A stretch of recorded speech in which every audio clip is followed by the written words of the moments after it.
Halo, perkenalkan nama saya Adriani Olayina. Saya dari kelas 5C Akuntansi Sektor Publik dengan NIM 22231427228. Video ini saya lakukan atau saya buat untuk memenuhi ujian akhir semester mata kuliah statistik. Jadi dalam video ini saya akan menjelaskan hasil olah data atau tabulasi data menggunakan program SPSS. Jadi dalam uji olah data ini terdapat 8 pengujian yang saya lakukan. Oke, langsung saja kita masuk pada uji yang pertama. Tapi sebelum itu tentu saya harus menjelaskan sedikit mengenai pengertian dari SPSS itu sendiri. SPSS atau dalam bahasa Inggris Statistical Page for the Social Science ini adalah perangkat lunak statistik yang digunakan untuk menganalisis data, pengolahan data, dan penelitian ilmiah.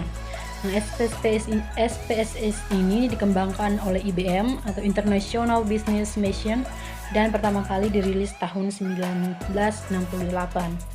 Oke, kita lanjut saja pada uji yang pertama adalah uji deskriptif. Uji deskriptif adalah analisis statistik yang digunakan untuk menggambarkan atau merangkum data yang ada dalam bentuk statistik yang mudah dipahami. Uji deskriptif ini dia memberikan gambaran umum tentang data melalui nilai minimum, maksimum, min, dan standar defisiasi. Jadi kita bisa lihat di dari tabel deskriptif statistik ini ada N yakni jumlah sampel, dan kita lihat bahwa jumlah sampel di sini adalah 110. Nilai minimum dan maksimum ini dia menunjukkan tentang jawaban responden. Misalnya pada variabel SPIP 1 hingga SPIP 14 nilai berkisar antara 1 hingga 4. Nilai min atau rata-rata dia menunjukkan kecenderungan umum dari data seperti SPIP, F min 3,17 dan standar defisiasi 0,504. Standar defisiasi ini dia menggambarkan sebaran data nilai yang lebih kecil, yang mana menunjukkan data lebih terpusat, sedangkan nilai yang lebih besar menunjukkan data lebih menyebar. Jadi secara keseluruhan hasil uji deskriptif ini dia memberikan informasi ringkas mengenai distribusi data dan kecenderungan rata-rata dari setiap variabel yang dianalisis. Untuk uji yang kedua adalah uji validitas. Uji validitas ini dia berguna untuk mengetahui kevalidan atau kesesuaian kuesioner. Uji validitas ini dilakukan untuk melihat sejauh mana suatu item atau instrumen itu, suatu instrumen penelitian dapat mengukur apa yang seharusnya diukur. Item dinyatakan valid jika nilai Pearson correlation atau nilai R dia lebih besar daripada nilai kritis pada tabel R dengan jumlah responden tertentu pada tingkat signifikasi 0,05 atau 0,01. Jadi dalam penentuan layak atau tidaknya suatu item yang digunakan, taraf signifikasinya adalah 0,05. Jadi untuk kolom Pearson correlation sendiri dia menunjukkan nilai koefisien korelasi antara masing-masing item. Saya ambil contoh di sini adalah item KLK 3 sampai dengan KLK 10 dengan total skor atau total KLK. Untuk kolom signifikan atau dalam kurung totaled dia ini menunjukkan tingkat signifikasi dari hubungan tersebut. Jika nilai Pearson correlation positif dan signifikannya 0,05, jika nilai signya ini lebih kecil daripada nilai 0,05 maka item tersebut dinyatakan valid. Jika nilai signifikannya lebih besar dari 0,05 maka data itu tidak valid. Jadi kita bisa lihat pada KLK 3. Untuk item KLK 3 ini nilai Pearson correlation-nya adalah 0,078 dan nilai signifikannya adalah sebesar 0,423. Karena signifikannya ini lebih besar daripada 0,5 maka KLK 3 ini dinyatakan tidak valid. Untuk nilai Pearson correlation-nya adalah 0,053 dan nilai signifikannya adalah 421, maka kita bisa melihat bahwa nilai signifikannya ini dia lebih besar daripada 0,5. Maka item KLK ini dinyatakan tidak valid. Secara keseluruhan, uji yang saya lakukan ini memang menunjukkan ketidakvalidan. Jadi saya harap untuk kedepannya saya bisa lebih meneliti kembali data-datanya agar untuk kedepannya saya bisa menghasilkan suatu uji validitas yang signifikan antar korelasinya. Karena uji yang saya lakukan pertama ini menunjukkan ketidakvalidan, maka saya mencoba untuk melakukan uji validitas dengan cara yang kedua, yakni hanya memasukkan data-datanya hanya total skornya saja, seperti total SPIP, total KSDM, total PTI, dan juga total KLK. Dan tentu hasil yang saya dapatkan juga sedikit berbeda dengan uji yang pertama saya lakukan. Jadi korelasi total SPIP dengan variabel lain. Jadi total kita bisa lihat korelasi antara total SPIP dengan variabel lain, seperti korelasi total SPIP dengan total KSDM. Di sini nilai R-nya adalah 0,030 dengan signifikasi 0,756. Dari hasil ini memang tidak signifikan karena nilai sig-nya lebih besar dari 0,05, sehingga hubungan antara variabel sangat lemah. Yang kedua adalah korelasi antara SPIP dan juga total PTI. Nilai R sama dengan 0,279 dengan tingkat signifikasi 0,003. Signifikan pada tingkat 0,01 ini menunjukkan hubungan positif lemah atau bisa dibilang sedang.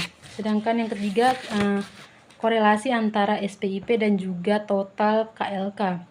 Nilai R yang didapatkan adalah 0,317 dengan signifikan 0,001. Ini menunjukkan hubungan positif sedang. Selanjutnya korelasi total PTI dengan variabel KLK dengan nilai R-nya adalah 0,911 dengan variabel KLK dengan signifikannya adalah 0,000. Hasil ini sangat signifikan pada tingkat 0,01 atau sangat kuat. Jadi kesimpulannya, hubungan antara total PIT dan KLK adalah yang paling kuat dengan R adalah 0,911 dengan signifikasi tinggi sama dengan P 0,000. Korelasi antara SPIP dan PTI atau KSD menunjukkan hubungan lemah sampai sedang tetapi signifikan. Menunjukkan seberapa variabel memiliki hubungan statistik secara statistik dengan tingkat korelasi yang lemah, sedang, hingga yang kuat. Yang selanjutnya adalah uji reliabilitas. Jadi, uji reliabilitas ini dia menggunakan nilai Cronbach's alpha. Di sini kita bisa lihat pada tabel reliability statistik dengan Cronbach's alpha-nya adalah 0,863 sedangkan nilai end of terms-nya adalah 41. Jadi kita bisa lihat bahwa nilai Cronbach's alpha-nya adalah 0,863. Nilai ini dia menunjukkan bahwa instrumen atau kuesioner yang digunakan memiliki reliabilitas yang sangat baik atau tinggi. K sama dengan dalam interpretasi reliabilitas nilai A di atas 0,7 dianggap reliable dan 0,8 dianggap sangat kuat. N sama dengan jumlah butir pertanyaan. Jadi N of items ini adalah menunjukkan berapa butir dari soal tersebut. Yang selanjutnya adalah uji normalitas.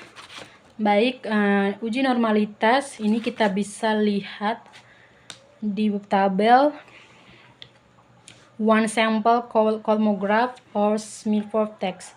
Jadi di tabel ini kita lihat paling bawah yaitu keterangannya adalah asim sing to toilet dengan nilai 0,316. Jadi dalam uji normalitas nilai asim sig lebih besar dari 0,5, maka data itu berdistribusi normal. Karena 0,316 ini dia lebih besar dari 0,05, maka dapat disimpulkan bahwa data yang saya kerjakan ini dia berdistribusi normal. Baik, yang selanjutnya adalah uji multikolineritas. Uji multikolineritas ini dasar pengambil keputusannya adalah jika nilai FIF lebih kecil dari 10 dan nilai toleransinya lebih besar dari 0,10, maka tidak terdapat multikolineritas. Begitu juga sebaliknya, jika FIF-nya lebih besar dari 10 dan toleransinya lebih kecil dari 0,10, maka terdapat multikolineritas.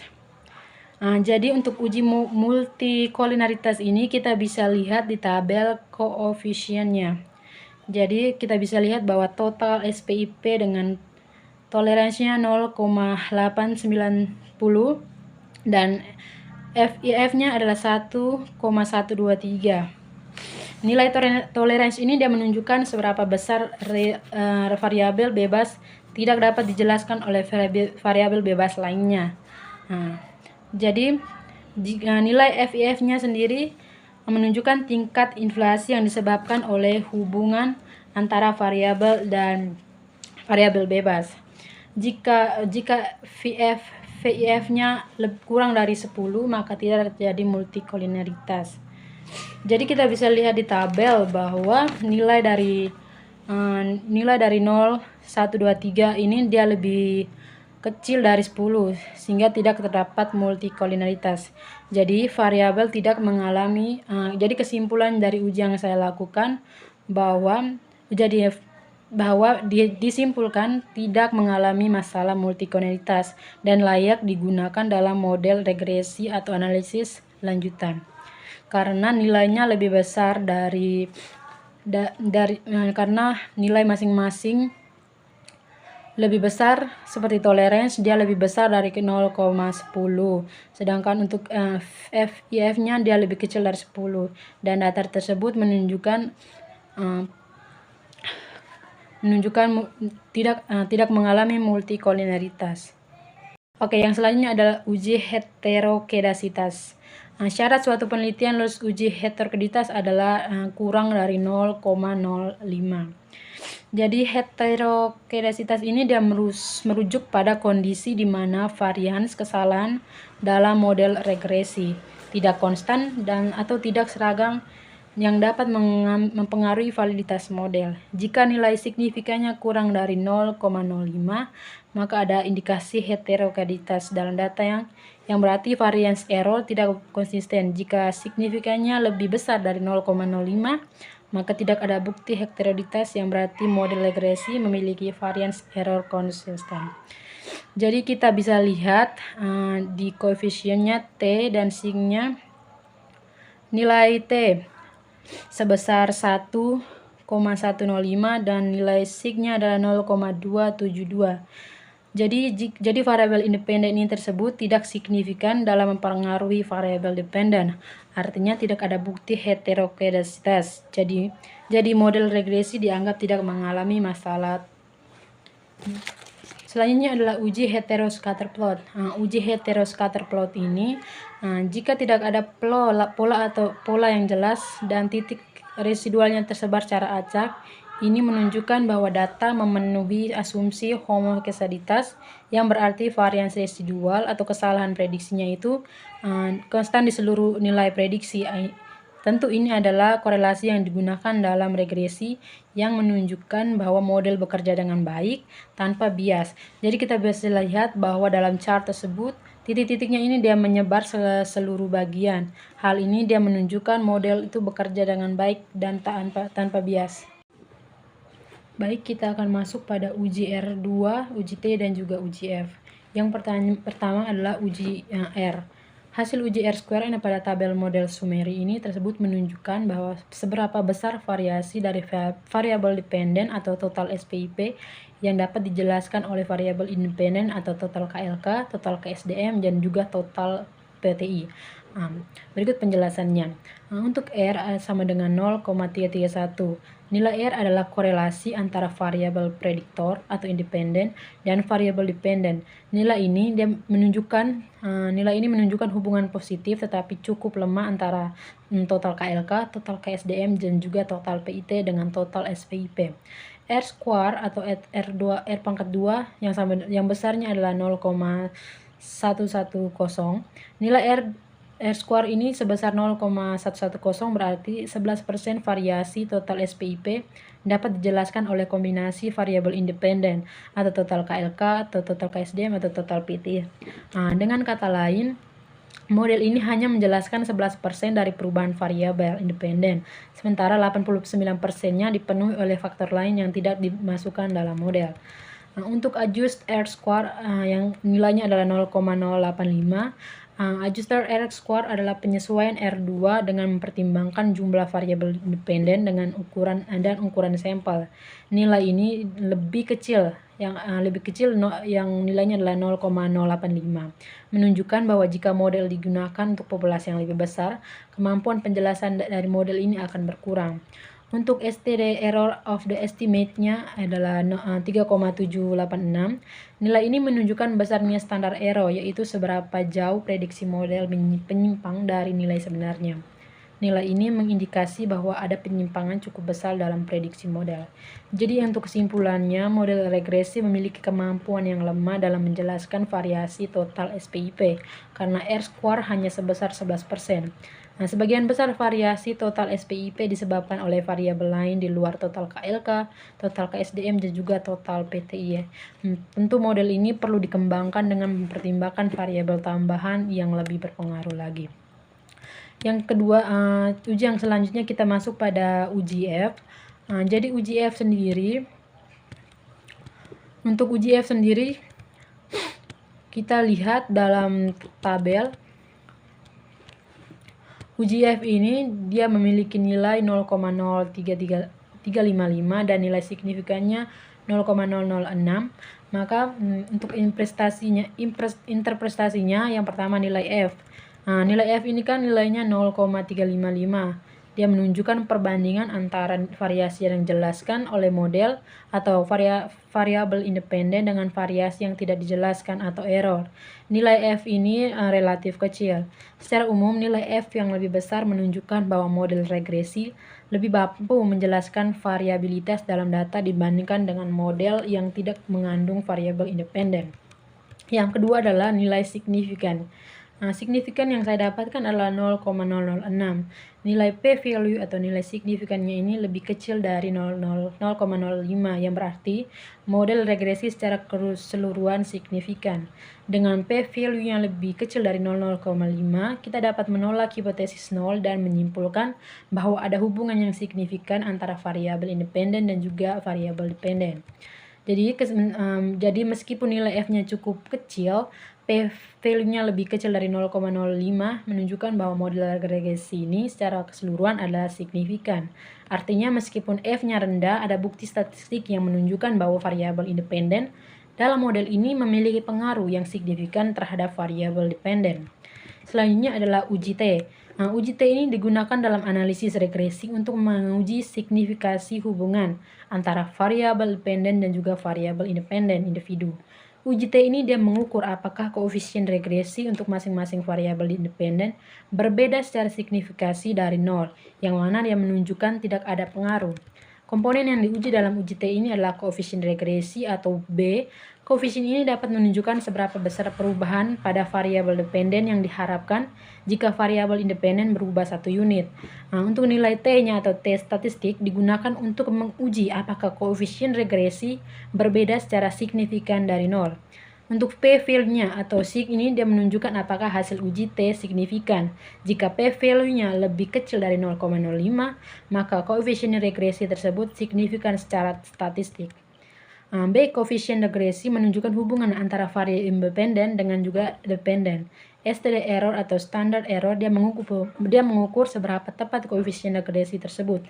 Semakin kecil nilai ini, semakin tepat estimasi koefisiennya. Statistik atau dalam uji T ini dia menguji apakah koefisien regresi berbeda secara signifikan dari 0. Sig P value yang menunjukkan apakah nilai T tersebut signifikan atau tidak. Baik, untuk kesimpulannya, SPSS ini adalah sebuah perangkat lunak statistik yang digunakan untuk menganalisis data kuantitatif. SPSS memungkinkan peneliti untuk mengelola dan mengorganisir data dengan baik, serta melakukan berbagai uji secara relevan, seperti uji deskriptif, uji validitas dan reliabilitas, uji normalitas, uji multikolinaritas, uji heterodasitas, uji hetero dengan scatter plot, dan uji asumsi klasik seperti R2, F, dan T. Dari beberapa uji, ada satu temuan atau uji yang menunjukkan ketidaksesuaian antara data yang diolah dengan standar uji yang diharapkan. Namun, secara keseluruhan, pengelolaan data menggunakan SPSS memberikan wawasan yang berguna untuk meningkatkan kualitas penelitian dan memastikan bahwa hasil yang diperoleh akurat dan dapat dipercaya. Sekian dari saya, terima kasih.